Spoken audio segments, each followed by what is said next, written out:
Assalamualaikum warahmatullahi wabarakatuh. Alhamdulillah wassalatu wassalamu ala Rasulillah wa ala alihi wa mawala. Kembali dengan acara Inspirasi Muroji TV. Kita akan bincang-bincang soal fatwa MUI dan juga nanti akan sedikit-sedikit membahas tentang PSBB, lockdown, social distance. Insyaallah hari ini saya ditemani oleh narasumber Bapak Dr. Afrizal Ahmad, MA, MH, MSc. Ya. Beliau sehari-hari bertugas sebagai dosen di UIN Suskaryau, UIN Sultan Syarif Kasim Riau, di Fakultas Syariah ya Pak? Iya. Ngajar apa tuh Pak? Macam-macam sebenarnya. Ya. Ada ngajar tarikh tasrih, usul fikih, fikih munakahat, ada fikih muamalah, ada juga fikih ibadah, macam-macam. Oh iya ya. Ngajar di pasca ada juga Pak, pasca sarjana? Nggak ada ya? Belum. Udah berapa lama ngajar di UIN Pak?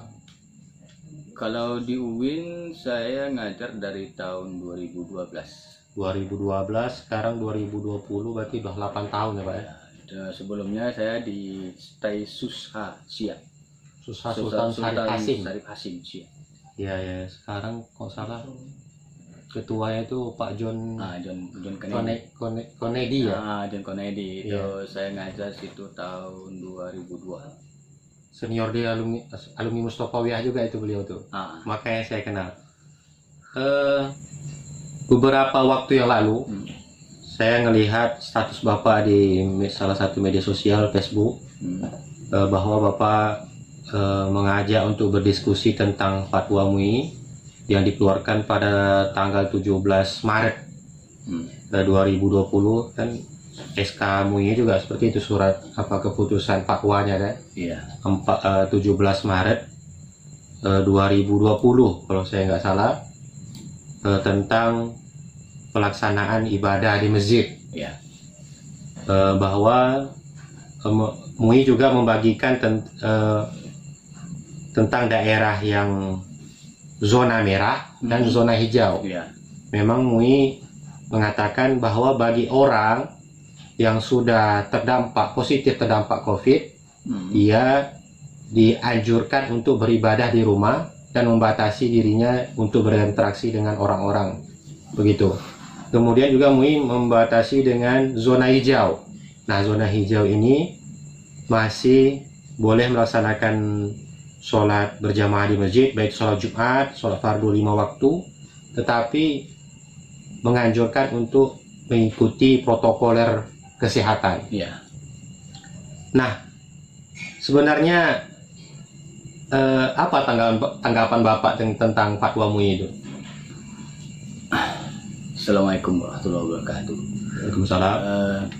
Alhamdulillah wassalatu wassalamu ala Rasulillah.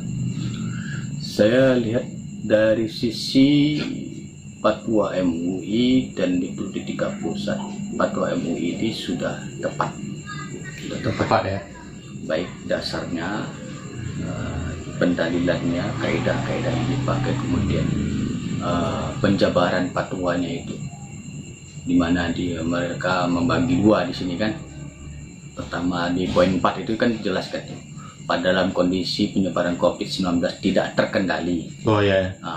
Di nomor 5 dalam kondisi di mana COVID terkendali. Iya ya. Nah di poin 4 kalau tidak terkendali itu maka semua hal-hal yang terkait dengan kerumunan, penghimpunan manusia secara ramai, baik itu sholat jamaah, Jumat, Id dan sebagainya, itu ditiadakan. Sementara yang di bawah itu mereka memfatwakan silakan, boleh, dengan tetap memperhatikan protokol kesehatan. Kalau di sini kan dibuatnya tetap menjaga agar tidak terpapar COVID-19. Nah ini artinya kan ini fatwa sudah bagus. Itu yang saya lihat. Cuman ketika dipahami oleh masyarakat, ini yang jadi apa? Ya. Seolah-olah MUI memfatwakan tidak boleh Oh, langsung putus seluruhnya. Jadi gitu ya. poin 4 saja yang terlihat Ya, jadi semuanya jadi zona merah. zona Semua merah orang jadi ya. orang dalam pengawasan gitu. Ya. Itu dia apanya. Di situ letaknya kenapa saya mesti menjelaskan turunan-turunan fatwa itu kepada masyarakat. Iya, ya. Di mana letak ketimpangan ini? Apakah memang dari fatwa MUI itu sendiri menurut Bapak kurang bagus sosialisasinya, atau memang itu sebenarnya dari pihak pemerintah sendiri gitu, Pak? Seolah-olah pemerintah punya kebijakan untuk mengatur sendiri peribadahan umat Islam itu sendiri. Karena kan sudah banyak kasus nih pengurus masjid yang tetap melaksanakan ibadah di masjid langsung dipanggil oleh pihak pemerintah. Apakah memang di situ letak ininya atau gimana, Pak? Pertama, sosialisasi fatwa MUI biasanya itu lewat MUI kabupaten, provinsi, kabupaten, kecamatan, dan ke ustaz-ustaz. Saya kira sosialisasi fatwa MUI ini sudah oke.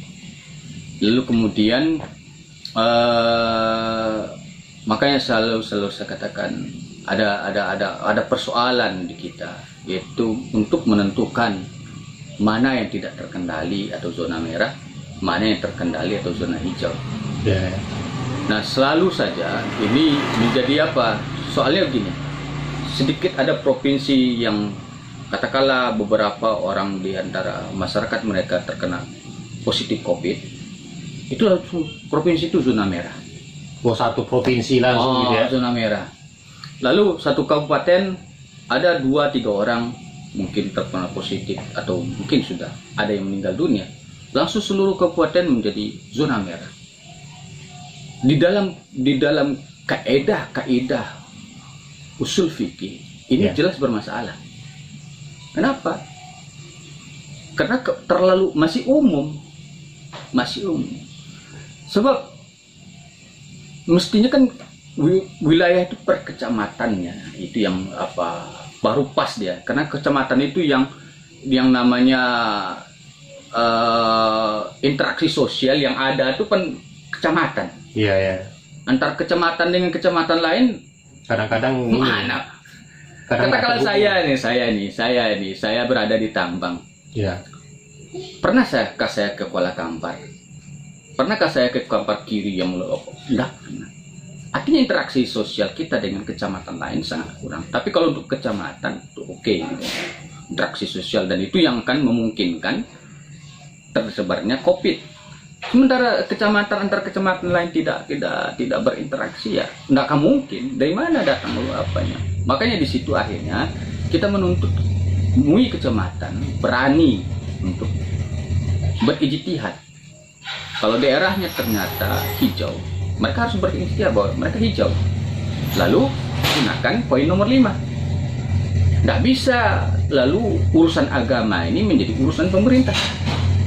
Maka saya selalu bilang, pemerintah jangan melampaui fatwa MUI. Sebab nanti dosa. Ini masalahnya nanti sudah dimerahkan, Jumat tak boleh, apa tak boleh. Kalau Jumat tak boleh itu kan dosa besar. Nah, yang menanggung dosanya siapa? Ketidakjelasan itu, ketika pemerintah tidak menjelaskan ini zona merah. Bagaimana cara mereka menetapkan zona merah? Nah, itu yang menjadi apanya? Itu yang menjadi keprihatinan saya.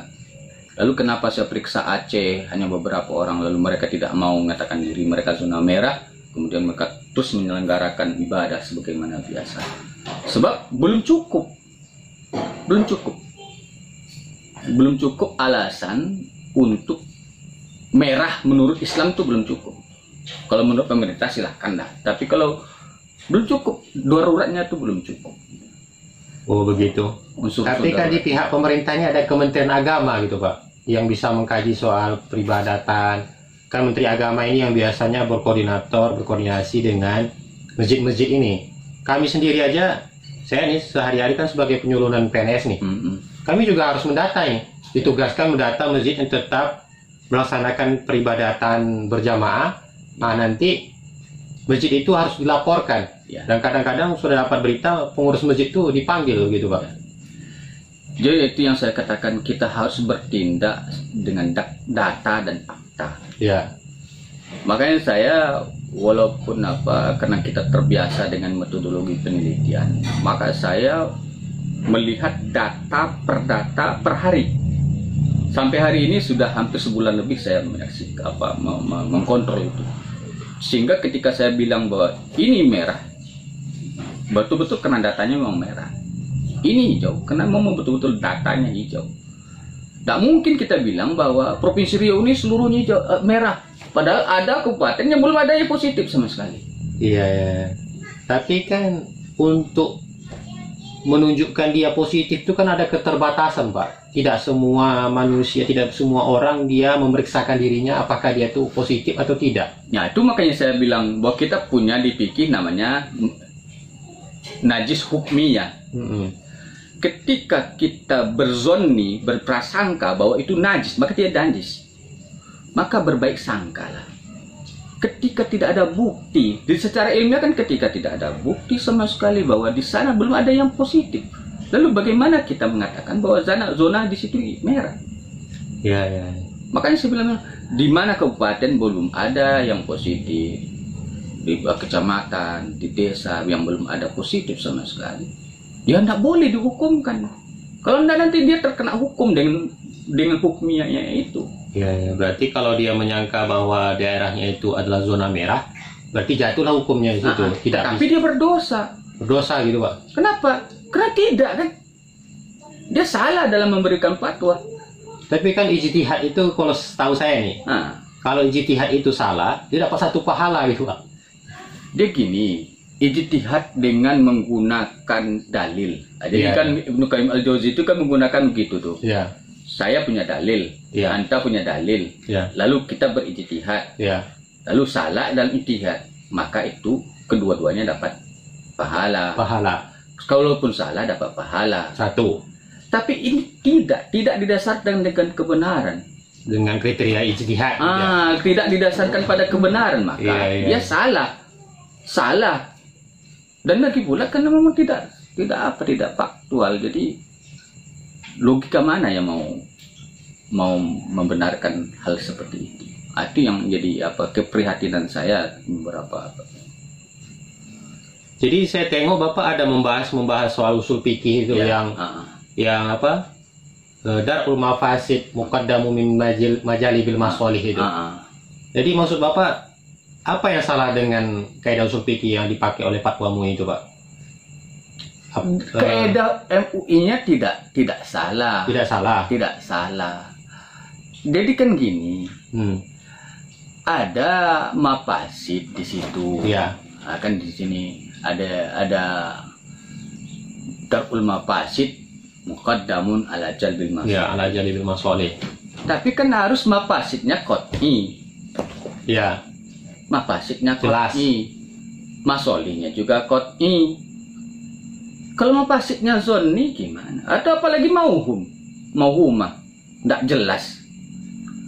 Apalagi tidak benar. Kalau mafasidnya tidak benar, bagaimana? Bagaimana kita mau mengatakan bahwa ini ada? Itu kan prasangka yang tidak benar, prasangka yang tak bisa dalam kerangka ijtihad, tidak bisa prasangka yang masuk kepada pada kaidahnya betul. Tapi pas ketika menerapkan kaidah ini bermasalah. Mafasidnya tidak jelas. Kalau penerapan kaidahnya itu demi tujuan supaya benar-benar terhindar dari mafsadah itu bagaimana? Kan misalnya nih dalam satu daerah, memang dia mauhum seperti Bapak bilang tadi, nggak jelas nih apakah dia sudah layak menjadi zona merah, kena mungkin keterbatasan nih. Kan tidak semua daerah punya rapid test pada saat itu kan. Rapid test pada saat itu kan terbatas nih. Jadi akhirnya terbatas juga pengetahuan siapa saja masyarakatnya yang benar-benar terkena COVID-19 ini. Lalu dia tetap melaksanakan fatwa dari MUI pusat demi terjaganya dari COVID itu Pak. Misalnya MUI ini, MUI daerah langsung aja dia terapkan fatwa MUI dari pusat itu supaya memang betul-betul tak terkena begitu Pak. Jadi kalau dia kaji-kaji dulu betul-betul apakah itu akan kena atau tidak, kan terbatas nih alatnya. Ya, jadi makanya saya sederhanakan. Ya. Fatwa itu kan dua. Ya. Satu tidak terkendali, satu terkendali. Ya. Dari mana kita bisa mengetahui satu terkendali atau tidak terkendali? Ya. Kan pakai data. Apakah di sebuah daerah sudah ada yang positif tuh? Kalau yang PDP terus terang, pemerintah saja tak mau menggunakan PDP sebagai basis data mereka. Artinya orang dinas kesehatan tidak mau menggunakan PDP sebagai basis ilmiah mereka. Karena masih kalau dalam analisis kita dari data-data yang ada, itu yang dari sekian banyak PDP kan cuma sekitar 10% yang positif. Ya. Jadi bahkan kurang dari itu. Maka kan tidak mungkin itu jadikan basis ilmiah, menjadikan jadi data, dalil ya, dalil di luar Al-Quran, dalil-dalil fakta, bahwa lalu kita ngambil kesimpulan. Selama tidak ada yang mengatakan bahwa tidak ada, kan ada data itu, data di dinas kesehatan, mana yang ada positif, mana yang tidak. Itu yang harus dijadikan data oleh ulama untuk menerapkan, oh ini hijau nih. Berarti poin nomor 5 yang kita pakai. Ini merah, poin nomor 4 ini kita pakai. Nah, itu yang saya bilang. Tapi kan dalam kenyataannya nih begini, maksud saya dengan keterbatasan yang ada, kan gitu. Nggak semua daerah yang dia memeriksakan semua masyarakatnya itu. Nah, itu yang mau hukum itu saya bilang. Iya. Karena dia nggak tahu semua masyarakat yang ada di daerahnya itu apakah betul-betul positif terkena COVID atau tidak. Lalu untuk menjaga supaya jangan sampai daerahnya ada yang positif, langsung dia terapkan aja fatwa itu. Ya, itu yang disebut dengan mafasid al-mauhumah itu. Oh begitu, Pak? Ya, nggak jelas. Ketakutan yang tidak jelas. Tidak jelas kayak gitu, bagaimana mau dibuat ijtihad? Ijtihad tidak boleh didasarkan pada sesuatu yang tidak jelas. Harus muayyanah gitu. Tidak mungkin. Tapi kan dia untuk ini, untuk menjaga nafsu itu kan, supaya nggak terjadi. Semuanya batal karena data yang dipakainya batal. Oh berarti landasan fatwanya tidak boleh kuat. lah, kaidahnya betul. Tapi Ya. kalau seandainya datanya salah semua ini. Tidak bisa, dia datanya harus fakta di lapangan. Orang tidak haid dia, seolah-olah haid. Semua perempuan nanti haid semua. Tak boleh, waktu perempuan tak boleh bawa Quran. Tidak mungkin. Kalau sudah ada darah haidnya baru. Kalau tidak ada darah haidnya silakan bawa Quran. Gitu, saya dulu pernah di pondok begini kan, cerita soal fikih, bahwa kalau ada dalam satu kampung, sebenarnya ada satu orang situ mahram kita, yang kita tuh haram nikah dengan dia. Cuma kita nggak tahu nih siapa mahram itu. Lalu dihukum haram satu kampung begitu, Pak, untuk dinikahi. Itu bagaimana menurut Bapak kalau itu diterapkan ke fatwa yang Bapak bilang mahram ini? Kan ini nggak tahu nih siapa yang positif COVID ini. Tapi untuk menjaga nafs nih, ya kan, supaya tidak ada korban, langsung diterapkan aja kaidah itu. Tidak dilaksanakan ibadah di masjid, ya kan, dibatasi social distance-nya begitu. Jadi mengkiaskan sesuatu kan kita mesti patuh dengan masalikul ilahnya, itu kan harus cari ilatnya yang jelas gitu kan. Kalau tidak mungkin kita katakanlah tadi ada orang yang mahram, kemudian kan harus dicari tahu dulu pertama. Yang kedua, masih ada tempat lain, masih ada perempuan lain, Ya. masih ada alternatif lain. Tapi tidak. Dengan cara begitu kita sudah menutup masjid seluruhnya. Sudah tidak ada lagi. Tidak ada masjid, tidak ada musola lagi. Yang kedua yang menjadi batalnya kias tadi itu, Anda menunda pernikahan tidak berdosa. Tapi Anda tidak Jumat, Anda berdosa. Iya, iya. Makanya itu namanya, kalau dalam bahasa kajian kami di S3 namanya al-furuq fiqhiyah. Ada perbedaan fikih itu ada. Mesti kita alhamdulillah karena saya diajari al-furuq fiqhiyah sama Ustaz Muwardi kan. Sama Wardi itu ketua MUI Kabupaten Kampar ya. Iya, iya. Kalau di Pekanbaru dia mufti itu. Iya, iya. Mufti Kota Pekanbaru. Mufti. Iya, iya, iya. Jadi ada al-furuq di situ. Berarti apakah bisa Bapak simpulkan yang daerah sebenarnya dia masih hijau, tapi karena dasar ketakutannya, ya baik itu ketakutan terhadap dirinya sendiri, atau mungkin dia seorang ulama gitu, takut terhadap masyarakat di sekitarnya, dia menerapkan fatwa MUI itu secara menyeluruhnya tanpa mengkaji daerahnya itu, apakah itu bisa langsung dikatakan berdosa? Ya saya bilang salah. Oh gitu. Salah, saya buat menutup pintu masjid seluruhnya. Itu salah besar. Salah ya. Salah besar. Jangan bilang itu ijtihad, salah itu. Berarti tidak layak dikatakan ijtihad. Enggak layak. Itu. Fasid itu. Fasik ya. Kalau apa kan sudah saya buat batil itu. Ya. Jadi kita mesti pakai, makanya ijtihad. Sebelum ijtihad harus ada data dulu. Lihat dulu datanya. Kan data sudah dipaparkan oleh pemerintah sebelumnya. Tinggal kita lagi membaca data. Sebagai ulama kita baca data juga. Nah, kan bisa itu. Kalau udah baca data dari COVID itu kan jelas. Apalagi sekarang dulu macam di Kampar.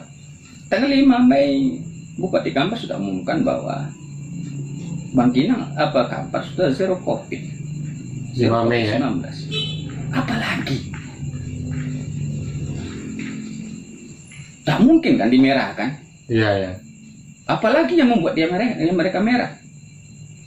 Dia zero ya? Zero. Iya, iya, iya. Zero positif. Tak ada yang positif. Iya, iya. Nah, itu kalau turunannya dibuat di desa atau kecamatan lah, paling tidak. Kecamatan tertentu yang masih zero positif. Nah, kan saat kita punya data tentang kecamatan-kecamatan yang zero positif. Itu ya yang kegelisahan saya, kenapa nanti banyak dosa besar yang kita bilang. Ya, berarti Bapak nggak sepakat kalau misalnya yang seperti itu dikatakan ijtihad yang salah, yang tetap mendapatkan pahala saat itu. Itu tidak dapat pahala, itu salah dia batil ya? Itu udah lupa adollu. Iya, sesat jualah. Kalau ada orang pemimpin atau ulama lalu dia tidak berilmu tentang itu, lalu dia berfatwa juga, itu lupa adollu, sesat menyesatkan, bukan ijtihad. Dolun mudilun ya. Sesat menyesatkan. Kira-kira yang menurut Bapak di Kampar lah ini, karena Bapak tinggal sudah masuk daerah Kampar, menurut Bapak yang masih daerahnya zona hijau, yang seharusnya, tapi dia tetap mengamalkan fatwa MUI pusat nih, dia zona hijau, tapi dia nggak melaksanakan peribadahan di masjid, itu di mana-mana Pak? Setahu Bapak? Jadi kalau di daerah Kampar ini yang perlu kita hati-hati, kalau bahasa apanya antara hijau dan merah. Iya, ya. Zona kuning. Itu daerah-daerah yang berbatasan dengan Pekanbaru. Itu betul itu harus masih hati-hati. Seperti saya belum Jumat saya. Yo, udah berapa kali Pak? Udah banyak nih, udah berapa kali. Saya mungkin karena penerapan di Pekanbaru itu kan dia keluar fatwa MUI pusat 17 ya. Nah. Minggu depannya kami masih sholat tuh Pak. Masih khutbah saya itu. Masih mungkin sekali. Iya, sekali. Habis itu nggak ada lagi jadwal. Sekali setelah keluar fatwa sekali Jumat. Ya. Itu di Masjid Awabin. Iya, ya. Setelah itu saya enggak lagi. Iya.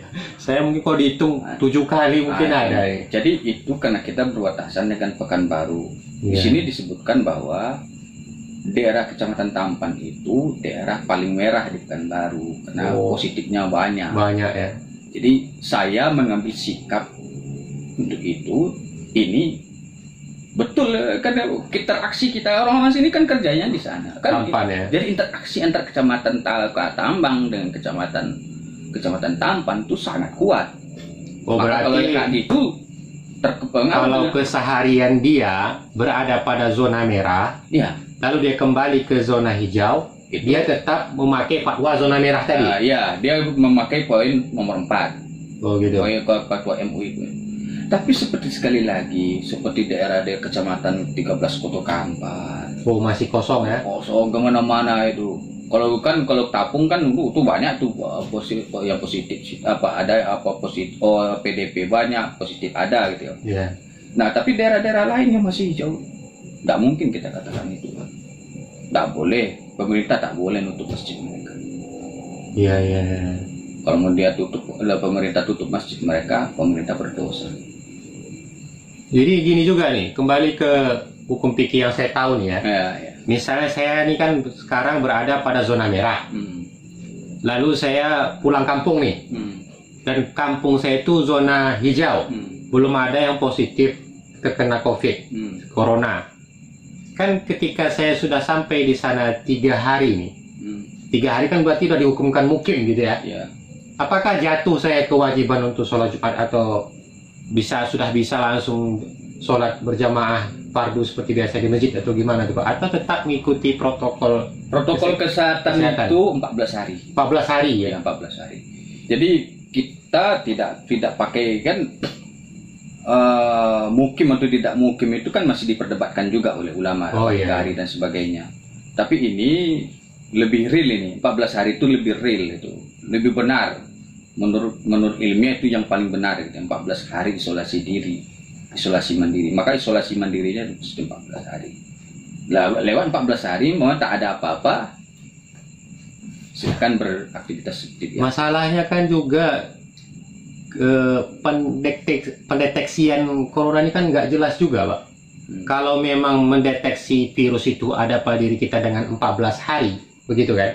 Ternyata ada orang yang di dalam berita nih saya dapat, dia sudah sehat, gitu kan? Sudah dikatakan sembuh dia dari corona. Ternyata setelah itu dia positif lagi, begitu. Jadi itu namanya an-nadir ya. Nadir namanya. Nadir, jarang terjadi. Jarang terjadi ya. Kalau yang jarang terjadi itu kan tidak masuk dalam kerangka hukum ya. Hukum. Kalaupun dia bisa dibuat hukum, terpaksa dia harus puruk. Tak bisa hukum asal dia. Nah juga seperti yang sudah pernah tersebar juga, yang saya ketahui juga ini. Kadang-kadang kan kalau pendeteksian COVID itu selama 14 hari kita nggak ada batu, nggak ada pilek, nggak ada sesak napas, berarti kita bebas gitu. Iya. Tapi ternyata ada juga orang yang kena virus itu tanpa ada tanda-tanda, gimana tuh? Dia udah 14 hari nih. Ya, ternyata masih nggak ada tanda-tanda. Dan dia ikut interaksi sosial, ikut dia sholat berjamaah, sholat Jumat. Lah, bagaimana tuh ternyata kalau memang dia itu ternyata positif tanpa tanda-tanda? Pertama, ketika tidak ada tanda-tanda, lalu dia berbuat sebagaimana biasa, maka tidak ada dosa baginya. Nggak ada ya? Nggak ada dosa. Tapi kalau dia punya tanda, makanya dikatakan la doror wala diror. Iya. Kita tidak boleh menjadikan kita berbahaya atau membahayakan orang lain. Nah, kalau kita punya tanda-tanda, makanya isolasi mandiri itu penting agar kita tidak menularkan kepada orang lain. Iya. Sejauh yang kita sudah ikuti protokol kesehatannya, lalu masih juga kita terkena atau orang terkena, kan disebutkan di dalam ayat-ayat kan memang sudah ada wa ma min asobatin illa biiznillah. Iya. Kan makanya kita kan umat beragama ya, kita mesti paham juga. Iya betul. Ada berkurung pun di mana-mana, kalau memang penyakit itu kan datang, ada aja yang membawa datang. Aina ma takunu yudrikumul maut wa kuntum fi burujin musayyadah. Iya kan? Tidak mungkin lah ya, apa. Jadi pengandaian seperti itu kita lihat ada wilayah Allah di situ. Iya, sudah nggak mungkin sudah takdirnya. Ya gitu. Ya, sudah ada usaha. Dia seperti sehat, dia sudah menjaga kesehatan seperti sehat. Tiba-tiba masih banyak penyakit lain juga kena seperti itu juga, nggak apa-apa. Iya. Jadi saya rasa sudah panjang diskusi kita ini, sudah setengah jam. Kira-kira apa yang masih ingin Bapak sampaikan soal COVID-19 ini Pak? Itu kan terkait dengan fatwa MUI ini, mungkin Bapak langsung bisa realkan apa yang masih menjadi kegelisahan Bapak. Ini latar belakang Bapak sebagai dosen UIN Suskaryau ini, dan begitu. Tentu akan menjadi sebuah rujukan nih kepada mahasiswa setidaknya yang berada pada daerah-daerah yang mungkin sekarang kan dia pulang kampung ini. atau setidaknya kepada masyarakat yang awam ketika melihat seorang akademisi tentu menjadi rujukan juga bagi dirinya. Silakan Pak. Poin pertama, tidak ada yang salah dengan fatwa MUI. Oh, tidak ada yang salah. Ya, fatwa MUI itu sudah kuat. Fatwa MUI itu membuatkan dua pola. Pertama pada saat terkendali dan tidak terkendali, poin 4, dan terkendali di poin 5. Maka daerah-daerah yang hijau, bagaimana cara kita menandai bahwa daerah kita ini hijau atau tidak? Anda harus paham bahwa saya cari data Kampar katakan itu. Yeah. Dari tanggal 5 Mei sampai tanggal 14 Mei ini tidak ada data. Tidak ada data sebab Kampar sudah dikatakan zero COVID-19. Kalau sudah tidak ada, berarti ini hijau. Maka saya sarankan untuk Kampar cukup isolasi mandiri. Kalau ada orang luar datang, orang luar itu mesti membuat isolasi mandiri di tempatnya. Kalau memang keluarga kita isolasi mandiri selama 14 hari. 14 hari. Begitu apanya. Jadi patuh. Jadi ada teman saya ke sini kemarin. Dia seorang dosen juga. Saya bilang, ente kan bukan orang kesehatan. Iya, ya. Patuhi aja kesehatan. Iya, ya. Kalau 14 hari katanya 14 hari. Ya udah sih, Bang. Nggak bisa. Oh, saya ahli usul fikih lalu saya mengambil sok-sok dengan ilmu kedokteran, nggak bisa. Iya, ya. Pakai ilmu kedokteran 14 hari. 14 hari berdiri. Nah, bagi kalau sudah itu kembali hukumnya. Sebab ad-daruratu yuqaddiru biqadariha. Darurat, kondisi darurat itu ada kadarnya, ada ukurannya. Kalau seandainya sesuatu sudah tidak darurat lagi, maka dia kembali ke hukum asal. Wajiblah Jumat. Dan kalau seandainya nanti kembali lagi, memerah lagi, kita kembali lagi. Karena fatwa itu memang begitu modelnya. Berubah berdasarkan perubahan kondisi. Nah, hari ini, karena Kampar sudah hijau, maka Kampar harus kembali kepada hukum asal. Tetapi kita bukan orang kesehatan, patuhi protokol kesehatan. Iya, iya. Nah, protokol kesehatan yang penting, jaga jarak. Saya sudah dari awal katakan, tidak apa-apa, sholat jamaah itu direnggangkan. Ya kalau tidak mau 1 meter menurut kesehatan, ya udah paling tidak bersinggungan. Kan social distancing itu kan tidak mesti 1 meter. Banyak kok tidak 1 meter diterapkan orang, tapi menjaga jarak. Orang yang sakit, sekali lagi, mencurigai dirinya sakit, jangan sampai memaksakan diri untuk beribadah di jamaah. Sebab dia sudah melakukan sesuatu yang haram karena membahayakan orang lain. Itu titik poinnya. Jadi saya kira bukan orang sehat yang kita hambat, orang yang sakit. Kalau saya sakit, saya tidak usah memaksakan diri datang ke masjid. Nah, itu poin pentingnya. Bukan orang sehat yang harus ke masjid. Ditinggalkan masjid. Bukan orang sehat meninggalkan masjid. Orang sakit. Orang sakit yang harus meninggalkan masjidnya. Berarti orang yang batuk, orang yang pilek, orang yang ngerasa sesak dadanya, jangan ke masjid dulu. Kecuali untuk daerah Kabupaten Kampar yang berdekatan dengan Pekanbaru. Ada Pelalawan yang berdekatan Pekanbaru, Siak yang berbatasan dengan Pekanbaru, maka berlakulah poin 4 karena memang di Pekanbaru. Kecamatan yang dekat dengan Pekanbaru. Itu kan belum, dia masih belum terkendali. Tapi kalau yang di luar itu yang masih hijau, masih banyak yang masih hijau, bahkan kabupaten yang masih hijau, silakan beraktivitas sebagaimana biasa. Saya sarankan, saya kan sudah buat fatwa itu, tata cara sholat Id. Saya sudah baca di FB saya. Pertama mandi, sebelum berangkat, jaga jarak, kalau bisa tidak usah salaman. Kemudian dibuat disinfektan. Kemudian pulang dari situ, tidak usah silaturahim kemana-mana, rumah saja. Kalau paling tamu terbatas, kemudian mandi lagi. Itu untuk daerah mana, Pak? Yang kira-kira yang Bapak? Itu protokol itu kayaknya untuk menghindari seluruhnya. Oh, itu zona merah pun seperti itu? Zona merah pun seperti itu, kalau mau sholat Id juga. Tetap sholat Id di lapangan atau masjid? Kalau sholat Id, kita di lapangan, modelnya seperti itu. Mandi sebelum dan setelah sholat Id? Setelah sholat Id.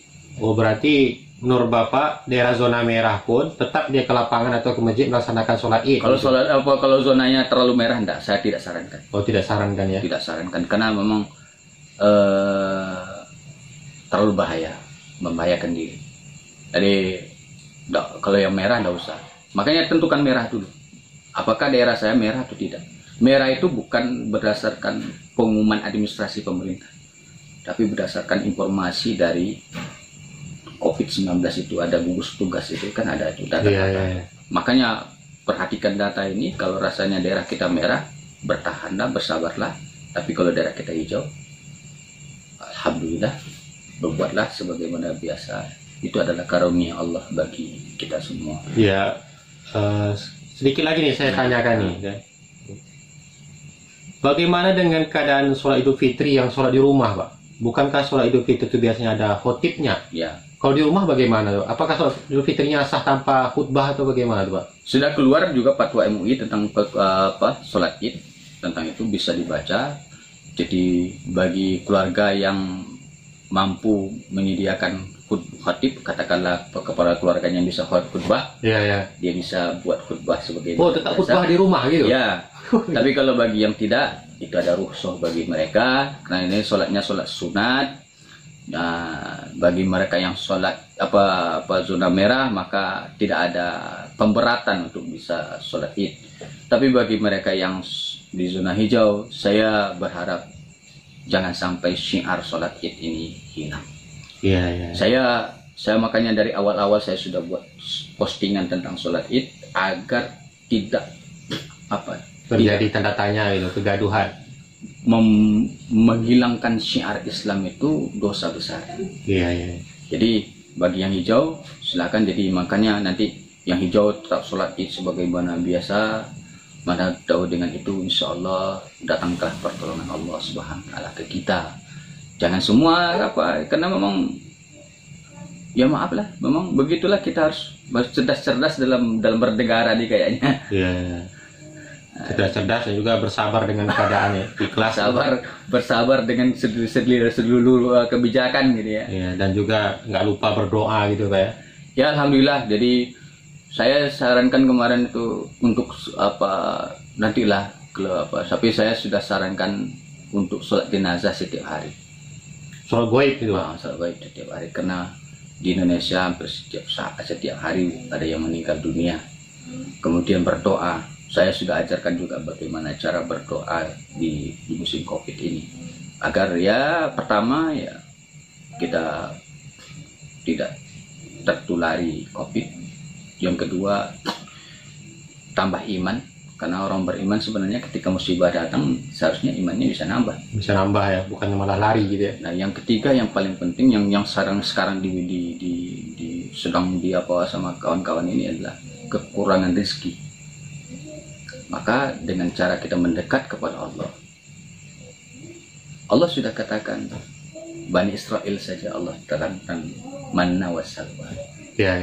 Jadi kita mesti yakin bahwa rezeki itu Allah yang mendatangkan.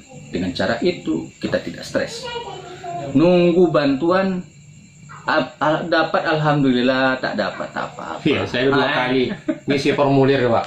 Formulir di daerah perumahan saya tinggal. Untuk bansos nih, formulir dari Basnas secara online, Basnas Kota, gak dapat sama sekali. Jadi kalau dapat, alhamdulillah. Tak dapat, tidak ada persoalan. Kita bersandar kepada Allah, rezeki dari Allah.